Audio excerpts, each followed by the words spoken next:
Hello and welcome back to another episode of Goswick Lane. Brandon and I are here with you, and we today are talking about building a strong family identity, family unit, and what it takes to do that. And we know all the answers when it comes to building a strong family, right, Brandon?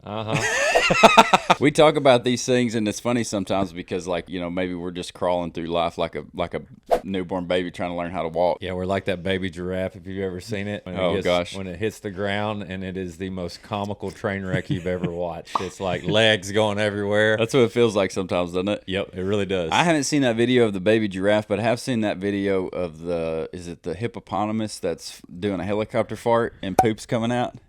Absolutely hilarious. I don't know if you've seen that. Look up the hippopotamus farting. It's top 10 for sure. It'll blow your mind. It's like that before YouTube was big video. Charlie bit my Charlie. Ouch, Charlie!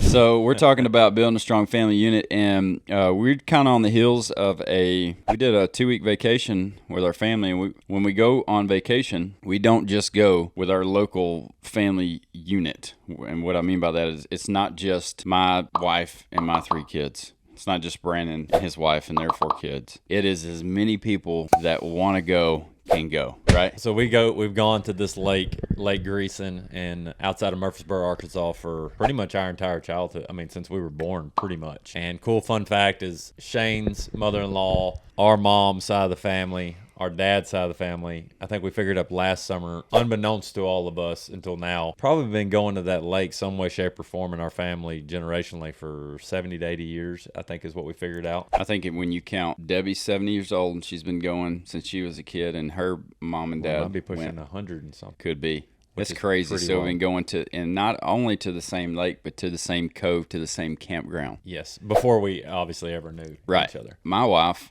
and I were running around the same place, didn't have a clue who each other were for the majority of our lives. Yep. This whole family unit thing, if you watch us long enough, you're going to realize that if you start hearing us telling you we got to figure it out, yeah, just know that we've been possessed. Or we're just joking. We're joking. For real. Yeah, it's just a joke. What I think we do know is that the more quality time our family unit can spend together, because we've been doing this since we've had children, pretty much, the quality of our kids' life and our life improves. Yeah, and you can absolutely see that in their lives when we go on these vacations. And our kids would tell you that lake vacation is something that we do every year. We've missed a year here and there, but not very often. Rare. And if that is missed, it's substituted for something else. But their favorite vacation is the lake vacation, and we've been to Disney World, we've been to beaches, we've been to a lot of different places. We go to Phoenix every year for baseball. They do love that too. Why do you think it's their favorite vacation? I think it really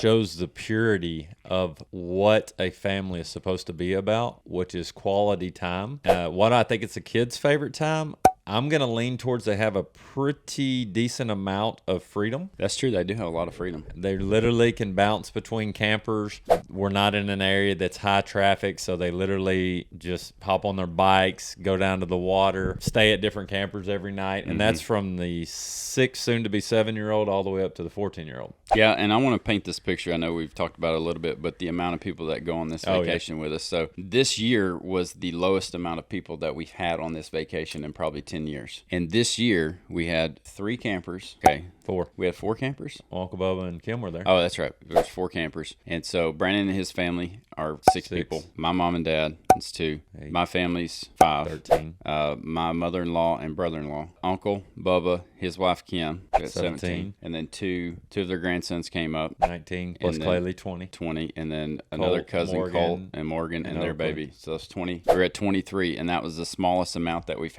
ever had over the duration of a week or 2 weeks there. We've had upwards of 40 and 50 people, all from our family, and it's awesome. You know, you're always going to have some tiffs go on. Somebody gets mad at somebody got punched in the face, whatever. But it's a wonderful time for our family, and it's building, I guess what we believe part of building a strong family unit is just making sure that we put our kids in environments to spend time with their family and to love on their family, right? Yeah, and I think that's relevant for us too. In this entrepreneur journey that you and I have been on, that we've become addicted to, for lack of a better word. Yeah. You and I, when we travel, kind of one of our goals is to get better and better at being present. You know, no matter how you look at it, it requires money to gain time, and we're always looking for that. So when we get to do these things, we get to really solidify what our priorities are. And I think our kids hopefully see what we do matches what we say. We are not to the point to where we go on a lot of vacations.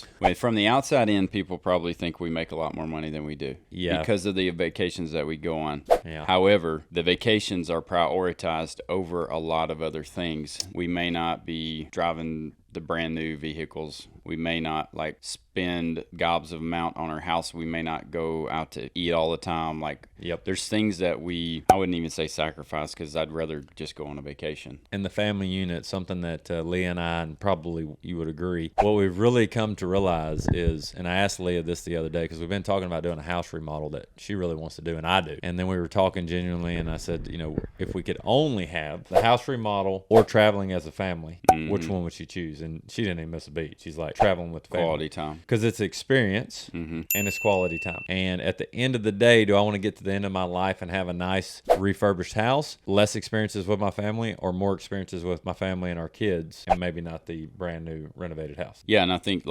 personally, that depends on, if you're watching this, 100%. It depends on you. Like, are you going to spend more time? Is it more important for you to have those things? And is that what you and your husband or you and your wife agree on? Or would you rather do the other things, that go on the vacations and do stuff like that? So, your money goes to where your priorities are. In our life, faith, family, fitness, and finance are going to be the 4 threads. And if you really just put those on a piece of paper, you can't enjoy finance if you don't have fitness, because your health will go away. And for our beliefs, faith is the priority that should be over everything else that pours into fitness, family, and finance. They're always going to be a part of our life. The real question is, like you just said, is what am I prioritizing? And then what you start doing, the more freedom of time you have, is you start diving into, am I putting the energy where I need to consistently to allow those things that are priorities to continue to occur in a healthy way? We're going to talk about that a little bit more on the next episode. We're talking about family budget. The B word. Yeah, the B word.